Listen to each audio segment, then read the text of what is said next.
What's the worst thing that could ever happen to you? I'm waiting, you can tell me. Getting buried alive, right? That's the answer. That's the nightmare. That's the thing that makes your brain go, nah, absolutely nah. I'm never gonna go to bed again. I'm not going to ever sleep again. I mean, buried alive? Well, here's the fun part. In 1800s, this wasn't just a nightmare. That was a documentary, recurring, medically acknowledged problem. And that was one of the solutions people came up with. Absolutely unhinged. So stick around because this story has everything. Bad doctors, worst science, surprising amount of bells, and one German guy who really didn't want to get buried alive. Okay, if you're new around here, welcome to the Informed Idiot, where we make you feel smart about the weird things. Well, to understand why this was such a big deal, you need to understand what medicine looked like in 1800s. Spoiler alert, it wasn't great. Doctors in 19th century had basically two tools: vibes and guessing. There was no EKGs, no brain scans, no reliable pulse monitors. There was nothing. So actually determining whether someone was dead was more of an art than science. And sometimes the art was wrong. The condition they were dealing with was called apparent death, and a state where someone could appear completely dead. No visible breathing, no detectable pulse, cold skin, unresponsive, but actually will be alive. This could be caused by things like cholera, epilepsy, catalepsy, or even just really deep fainting spell. Cholera was especially notorious for this. During cholera epidemics, the disease could dehydrate a person so severely that their body would essentially shut down into a coma-like state. And they would look dead. They would feel dead. They would smell. Let's not go there, because you don't want to know. And so naturally, they could get buried alive. Now, how often did this actually happen? Historians debate the exact numbers, but the fear was there, widespread, enough that it shaped an entire era of medicine, architecture, and law. There are documented cases, real verified accounts of people being exhumed and showing signs of having regained consciousness. Can you imagine? After burial. Yeah, let that sit for a second. Here is where it gets really interesting and a little bit dark in a different way. The fear of being buried alive has a name. It's called Taphephobia. And in the 19th century, it wasn't considered irrational. It was considered reasonable. Edgar Allan wrote about it obsessively. His 1844 short story, The Premature Burial, basically a 19th century anxiety attack in literal form. And people loved it because it was resonated. Think about the psychology here for a moment. The 19th century was time of massive social upheaval, industrialization, disease, death on a massive scale. People had very little control of their own lives. And the idea that even death itself couldn't be trusted, that the one thing you thought it was certain, the end, might not actually be the end. That's not just scary. That's existentially destabilizing. Taphephobia spread through Victorian society like a wildfire, well, like a disease. Newspaper ran story about premature burials, pamphlets were distributed, societies were formed specifically to address this problem. And doctors, to their credit, sort of started talking about taking it seriously. Which brings us to the solution. And oh boy, the solutions. The solutions were something else, another level. First and foremost, obvious solution was wait longer before burying people. Obvious, right? Revolutionary, I know. Many European countries began implementing a mandatory waiting period before burial, sometimes 24 to 72 hours. The idea was simple. If you're actually dead, you will still be dead in 3 days. If you're not, well, you will probably wake up. But waiting wasn't enough for some people. No, they needed systems. Enter the safety coffins. The safety coffins was exactly what it sounds like.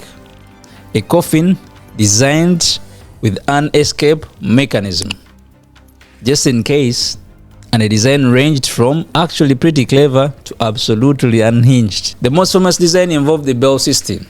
A string would be attached to the body's hand inside the coffin, run up through a tube in the ground and connected to a bell above the grave. If you woke up, you would ring the bell and someone would come dig you out. This is, by the way, where we get the phrase saved by the bell and dead ringer. Or at least that's what people say. Etymologists actually debate about this, but it's a great story, so we will keep it.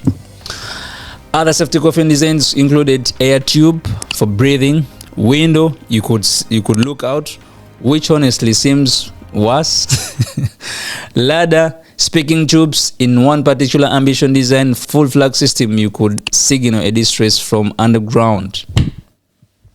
Someone really thought that was a good idea. But the most elaborate solution, and this is my personal favorite, came from a German guy. In the 18th century, a German duke named Herzog Ernst II of Saxe-Coburg and Gotha.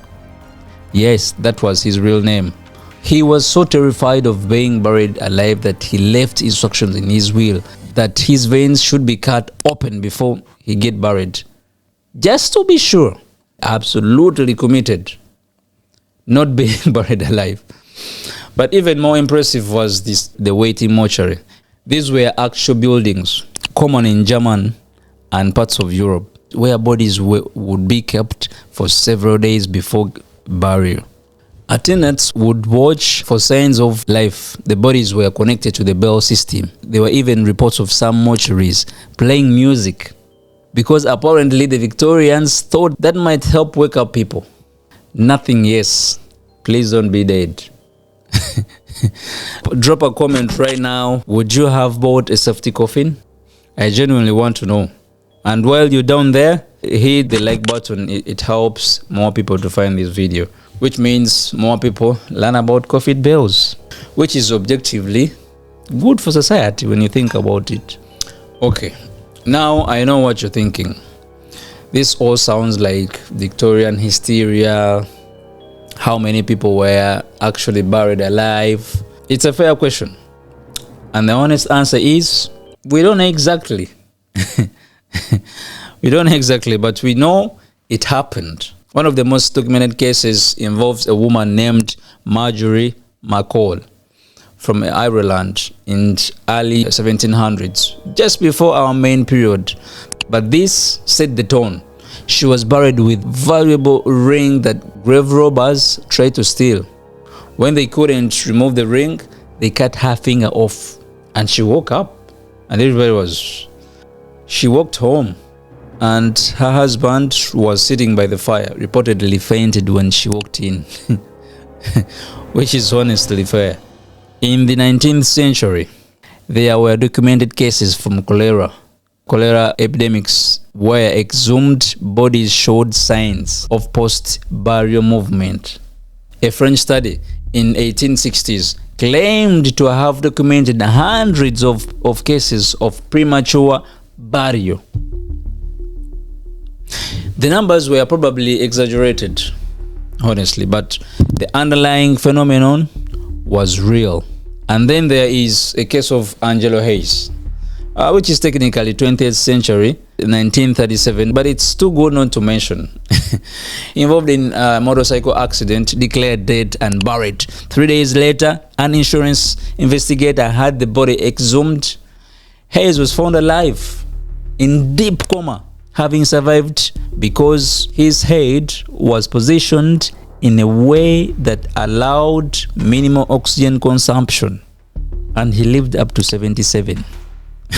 The point is, the fear wasn't irrational. The medicine was not yet there. So what changed? How did we get from ring the bell if you wake up in the coffin to the modern world? Well, a few things happened simultaneously. First, medicine got better, obvious.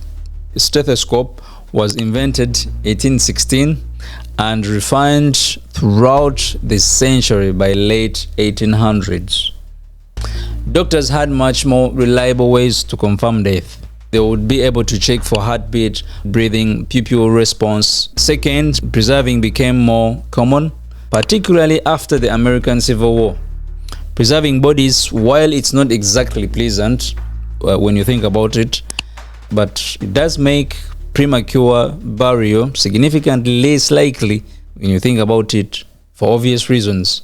Third, the germ theory of disease, championed by a pastor and coach in 1860s and 70s, transformed the medicine entirely. All of a sudden, doctors understood what was actually killing the people.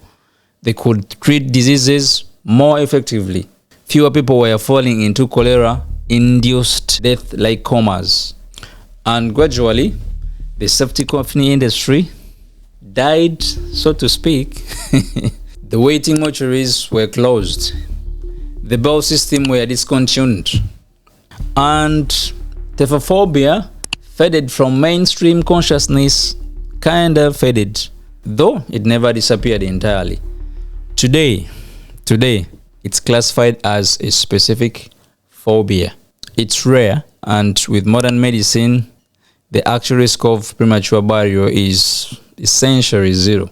It's actually zero, being buried alive. Here is what I found genuinely fascinating about this whole story. The Victorians weren't stupid. They were scared of something real, and they responded with tools they had. Some of those tools were ridiculous. Yes, we can all agree. The flag from underground system, that is too much. I'm looking at you right now, but some of them were genuinely innovative.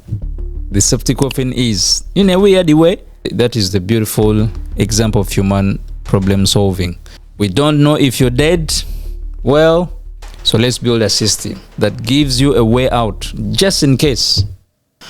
And it's also a reminder that the line between irrational fear and reasonable precaution depends entirely on the state of your knowledge.